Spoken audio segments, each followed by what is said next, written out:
Hey there, Regina Anley here, and it is time for Tips and Tricks Tuesday. Today, I want to talk to you about 3 ways to research what your audience wants before you go and ask AI for help. Our theme this week is AI data intelligence, and AI obviously is chock full of great information and data. And we're going to talk more about that on Thursday in the spotlight.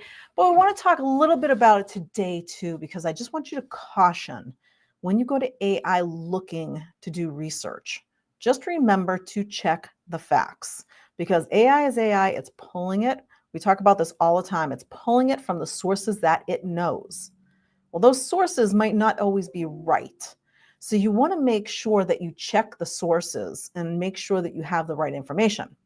But here's 3 simple ways to do some research on your target audience for your own data intelligence outside of AI. And then you can take what you find here, put it into AI, and get even better results. So the first one is go onto Facebook. Go into the groups that have the people that you're looking for, those people that are your ideal client. Go into those groups that they're hanging out and asking questions and read the comments. Seriously, just go in and read the comments. Go back through all of your top posts, all of your DMs, all of your emails that you sent out, and see what your audience has responded to on all of this information. Always check the comments. There is a gold mine inside of the comment section on all of these posts. So especially those posts that go viral, there is so much information that you can pull right from there to see exactly what it is that your ideal audience wants. So that's the first one. Check the comment section and use that because it really is a gold mine. The second one is to survey, but keep it simple. And what I mean by that is don't go out and survey, don't put a big poll out there with like 15 different options on it and all this different stuff and confuse people. Confused minds do nothing, right? So go out and ask like one question, something like maybe, what's the biggest challenge in whatever your niche is right now? So if you're a nutritionist and you're helping people lose weight, what is your biggest challenge with losing weight right now? And don't just look for what people say. Oh, menopause. Oh, bedtime eating. Too much junk food, or whatever it is. Look at how they word what they put in there, because that's what you want to use when you're doing any marketing. When you're talking to people and you're looking to attract people into your circle, you want to do that by using their words. They say that your name is like the sweetest word you could ever hear, right? So you could be far across a room at a networking event or a party or something like that, and somebody says your name, and out of all of that noise and over all the stuff that's going on, you hear, someone just said my name. Why? Because it's yours. It belongs to you. Those words that people are commenting in their words, when you use their words in your content, now that is where the magic happens because you're using their words. They relate to that. They automatically resonate with it. You instantly get their attention. So that's number 2. Survey, but keep it simple. Let's see, another one. I always like these ones. If you could wave a magic wand, what result would you like to have by the end of next month?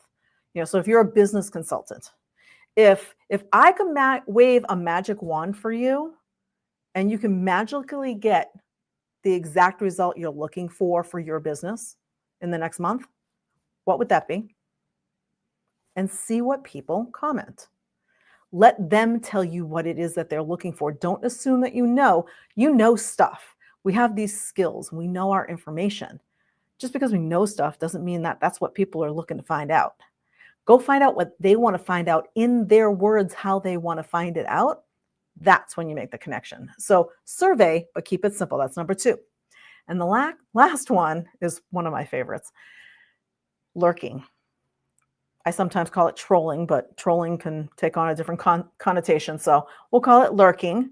And what I mean by that is go on social media, whether it's Instagram, LinkedIn, Facebook, wherever your clients hang out, and spend some time every day going out. And it doesn't have to be a lot of time. We're talking like spend 5-10 minutes a day and just go out and see what people are asking for, see what people are looking for, see what people are commenting about, see what's going viral.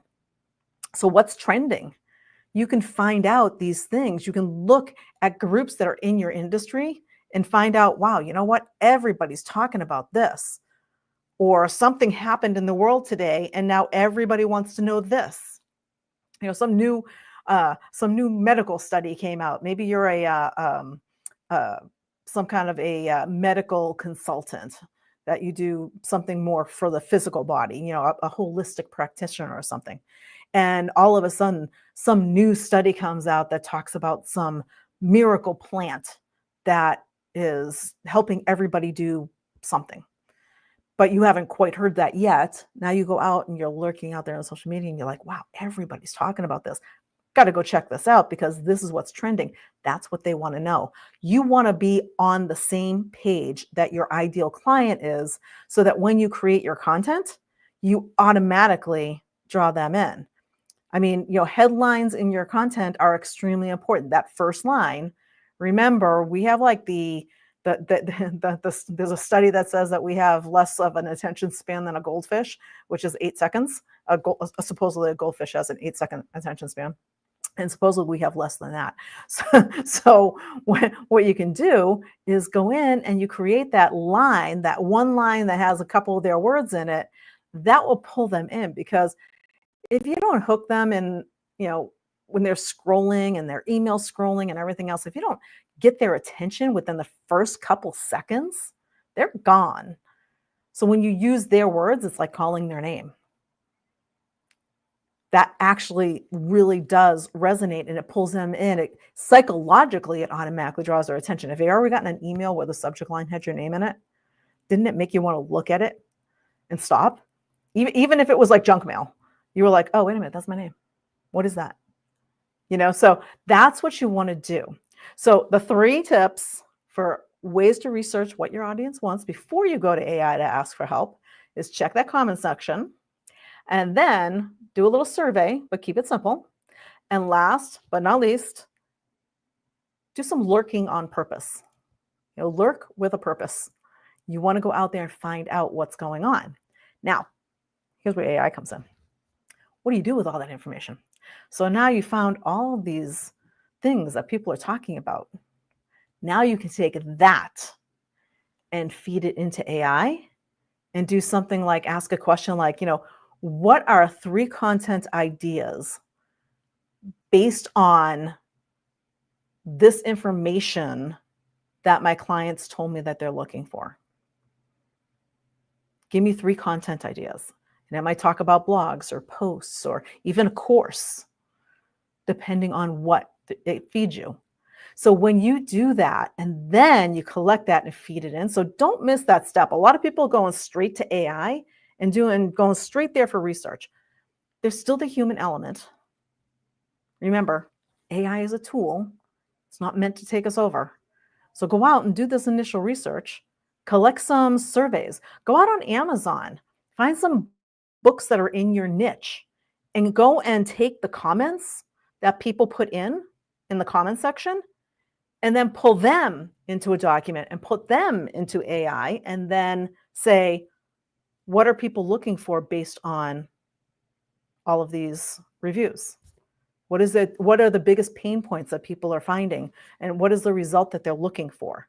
Now you can feed it into AI and it makes it so much easier to find exactly what you need to create in your content to make the most impact. So that's what I've got for you today on Tips and Tricks Tuesday. Come and visit us on Thursday for the AI Spotlight, because there we'll be going into more of the how to use the AI once you've gathered all of this information. And so that's what I got for you today. We'll see you next time on Tips and Tricks Tuesday. Bye for now.